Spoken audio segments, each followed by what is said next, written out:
The fluorescent lights of the executive floor hummed softly as Marcus wiped his sweaty palms on his uniform pants. 23 floors above the streets of Manhattan, surrounded by glass walls and leather furniture that probably cost more than his monthly rent, he felt completely out of place. His daughter Lily's school photo peeked from his shirt pocket, a reminder of why he was here, doing this job, accepting every overtime shift the building management company offered. The IT guy called in sick. His supervisor had barked at him that morning. "You used to fix computers in the military, right? Get up to the CEO's office. Her laptop's down, and she's got a board meeting in an hour." Marcus had nodded, grabbed his toolkit, and tried to ignore the knot forming in his stomach. He was a maintenance worker, not a technician anymore. But money was money, and Lily needed new glasses. Now, standing outside the mahogany door with a brass nameplate reading, "Catherine Wright, Chief Executive Officer," he knocked 3 times. "Come in," a voice called, strained and frustrated. The woman behind the massive desk barely looked up. Catherine Wright was younger than he'd expected, maybe late 30s, with auburn hair pulled back so tightly it seemed to pull at her temples. Her designer suit was impeccable, but her eyes were red-rimmed, and her hands trembled slightly as she gestured at the laptop. "It won't turn on. I've tried everything. I have presentations, contracts, everything on there." Her voice cracked slightly. "The board meeting starts in 45 minutes, and my entire proposal is on that machine." Marcus set down his toolkit. "Let me take a look, ma'am." He'd seen this before, the panic of someone whose entire professional life existed in a single device. As he examined the laptop, he noticed other things too. The framed photos on her desk weren't of a family, but of corporate achievements. A cold coffee cup with lipstick stains sat next to an untouched sandwich. The trash can overflowed with energy drink cans. "Power supply's dead," he said after a moment. "But your data's fine. I can pull the hard drive and transfer everything to another computer if you have one." Catherine's shoulders sagged with relief. "There's a spare in the storage closet down the hall. Can you really do this?" "Yes, ma'am. Did it 100 times in the service." While she retrieved the spare laptop, Marcus worked quickly, his military training kicking in. Efficiency. Precision. Get the mission done. He'd just successfully transferred the data when Catherine returned, carrying the new laptop and a bottle of water she pressed into his hand. "You look exhausted," she said. "When did you last take a break?" He blinked, surprised by the concern. "I'm fine, ma'am. Just been a long week." As he booted up the new laptop to verify the transfer, the screen flickered to life, and there it was. The desktop wallpaper. A photo of Catherine, but not the polished executive he saw before him. In the picture, she was in jeans and a simple sweater, laughing genuinely, sitting on a park bench feeding pigeons. She looked radiant, alive, human. Marcus quickly averted his eyes, but not quickly enough. "You saw it." Catherine's voice was barely a whisper. "I'm sorry, ma'am. I didn't mean to." "Wait." She held up a hand, and when she spoke again, her voice carried a vulnerability that seemed to surprise even her. "Can I ask you something? And please, be honest. Don't give me the answer you think I want to hear." Marcus met her eyes, confused. Catherine pointed at the screen, at that photo of herself. "That picture was taken 2 years ago, before I became CEO. Before 80-hour weeks and board meetings and hostile takeovers. Before I became this."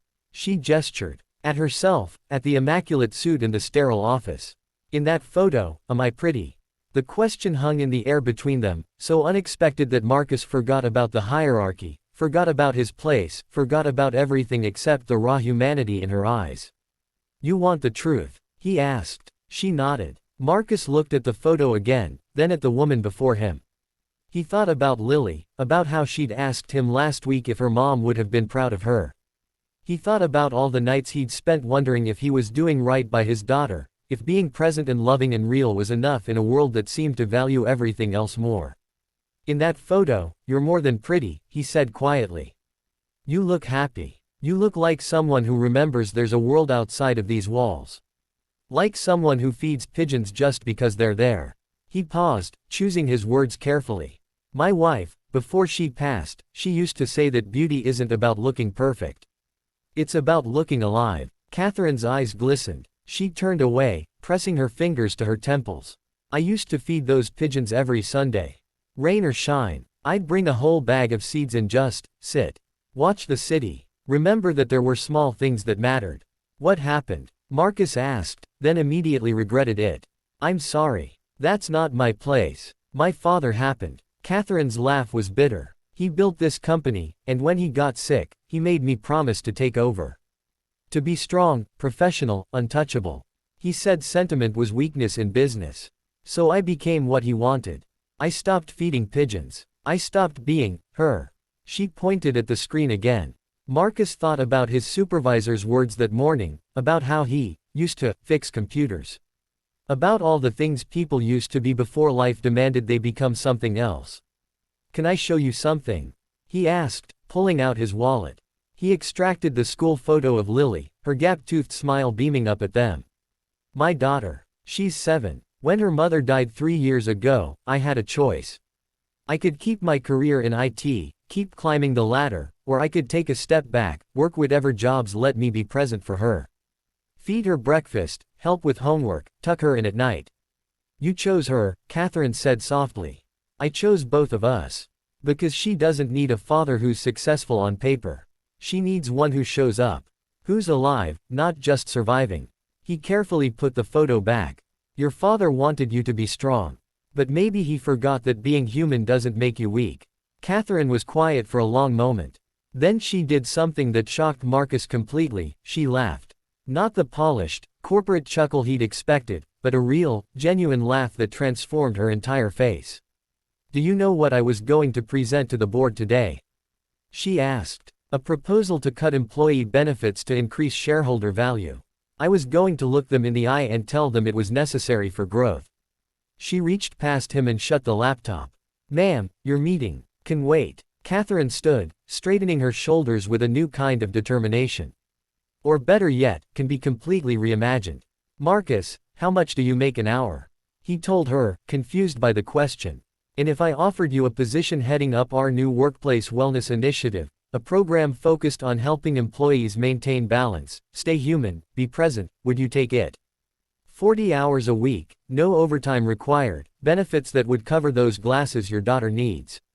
Marcus stared at her. How did you? You've been squinting at the laptop screen.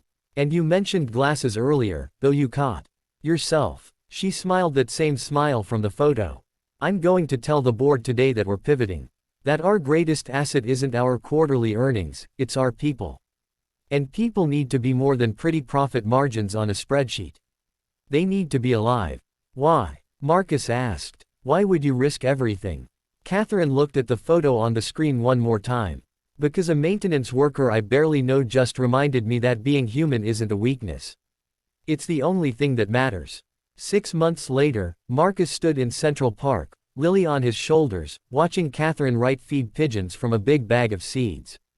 The company's stock had initially dipped when she announced her new policies, but employee retention skyrocketed. Productivity increased. Happiness became quantifiable in ways the board couldn't ignore. Is that the pretty lady from your work? Lily asked. Marcus watched Catherine laugh as pigeons landed on her outstretched hands, her face bright with the same joy from that photo. Yeah, sweetheart, he said. That's her. And she was pretty, not because of her clothes or her title or her success, but because she'd remembered how to be alive.